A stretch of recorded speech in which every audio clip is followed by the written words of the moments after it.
छोटा सा संसार बसता था। रानो बहुत ही शांत और सुलझी हुई चिड़िया थी, जो अपनी बूढ़ी माँ और चुलबुली छोटी बहन टुनटुनी के साथ रहती थी। एक दोपहर जंगल का मौसम अचानक बदल गया। दोपहर में ही अंधेरा छा गया और पक्षियों की चहचहाहट की जगह हवाओं की डरावनी साए साए ने ले ली। माँ, देखो आसमान कैसा काला हो गया है। मुझे लगता है बहुत भीषण तूफान आने वाला है। टुनटुनी, जल्दी अंदर आओ। दीदी, हवा इतनी तेज है कि मैं उड़ भी नहीं पा रही हूँ। बचाओ। घबराओ नहीं बच्चों, इस मोटे तने को पकड़ लो। ये घोंसला पुराना है, शायद टिक ना पाए। तभी बिजली कड़की और एक जोरदार बवंडर ने पूरे पेड़ को झकझोर दिया। देखते ही देखते रानो के तिनकों का घर बिखरकर हवा में विलीन हो गया। तीनों जमीन पर एक झाड़ी के पीछे छुपकर रात भर भीगते रहे।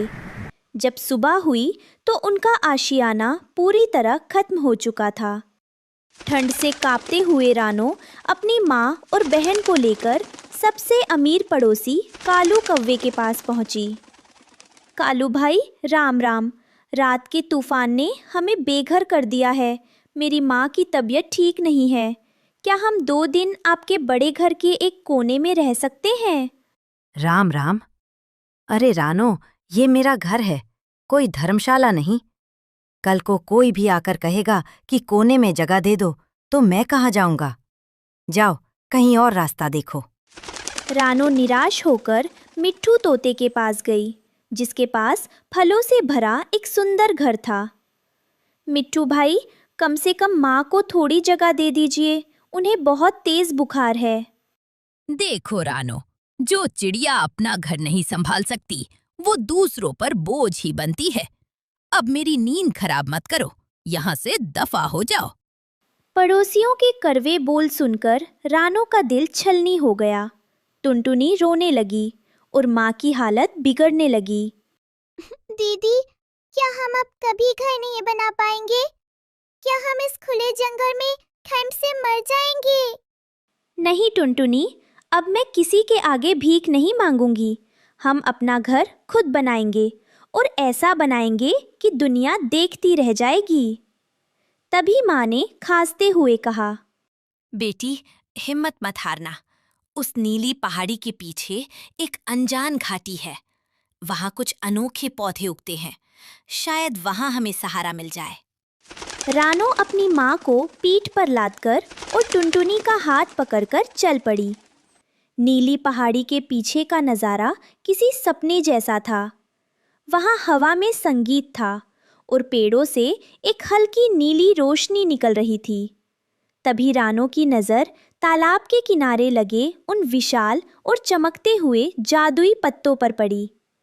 जैसे ही रानो ने एक पत्ते को छूने के लिए अपनी चोंच बढ़ाई, पूरा जंगल एक गूंजती हुई मधुर आवाज से भर गया।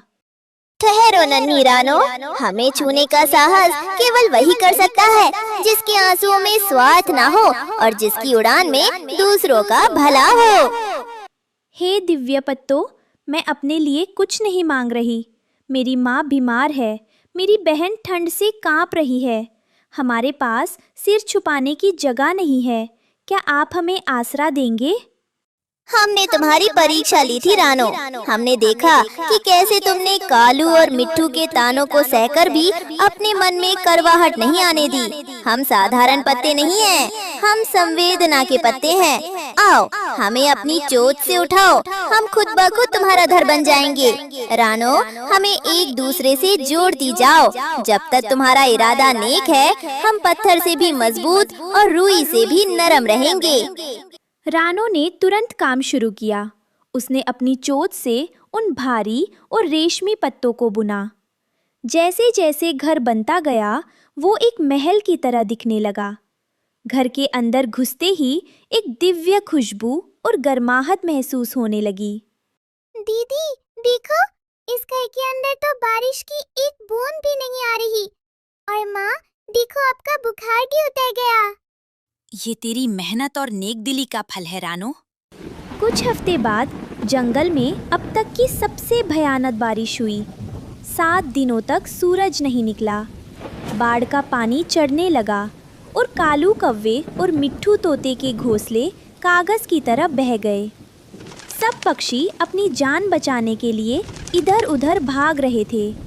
तभी उन्हें दूर पहाड़ी पर एक सुनहरी रोशनी दिखाई दी। बचाओ, कोई बचाओ!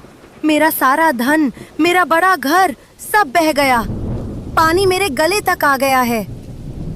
कालू भाई, हमने रानो को धुतकारा था। आज भगवान हमें सजा दे रहे हैं। देखो, रानो का घर तो पानी के ऊपर तैर रहा है। वे दोनों किसी तरह रानो के दरवाजे पर पहुंचे। रानो, रानो, दरवाजा खोलो, हम डूब रहे हैं। रानो, हमें बचा लो। हमने तुम्हारे साथ बहुत बुरा किया। हमें अपनी गलती का एहसास है। अब क्यों आए हो? तब तो कह रहे थे कि हम बोझ हैं। जाओ, अपने बड़े घर में रहो। रुको टुनटुनी, दरवाजा खोलो। पर दीदी, इन्होंने माँ का अपमान किया था। हाँ रानो, इन्होंने तुम्हारे साथ बुरा किया था। क्या तुम भूल गई? मैं कुछ नहीं भूली, लेकिन अगर मैं भी इनके साथ बुरा करूं, तो मुझ में और इनमें क्या अंतर रह जाएगा? क्षमा ही सबसे बड़ा जादू है। छोटी, बदला लेने वाला इंसान छोटा होता है, पर माफ़ करने वाला खुदा के बराबर होता है। अगर हम भी वैसा ही करेंगे जैसा इन्होंने किया, तो हम में और इनमें क्या फ़र्क रह जाएगा? रानो ने दरवाज़ा खोल दिया। कालू कौवा, मिट्ठू तोता और जंगल के कई अन्य पक्षी अंदर आए। घर के अंदर की शांति और गर्माहट देखकर सबकी आंखें भर आईं।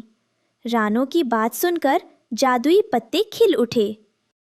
धन्य हो रानो, तुम्हारी दया ने हमारी शक्ति और बढ़ा दी है। आओ कालू, आओ मिट्ठू, इस घर की छाया में बैठो और इंसानियत का पाठ सीखो। रानो, माफ कर दो रानो, आज से हम सब मिलकर रहेंगे। रानो ने सबको गर्मा गर्म खाना खिलाया। उस रात जादुई पत्तों के घर में सिर्फ रानो का परिवार ही नहीं, बल्कि पूरा जंगल एक छत के नीचे सोया था। इस कहानी से हमें सीख मिलती है कि वक्त हमेशा एक जैसा नहीं रहता। मुसीबत में दूसरों का मजाक उड़ाने के बजाय उनकी मदद करनी चाहिए, क्योंकि कर्म घूमकर वापस ज़रूर आते हैं।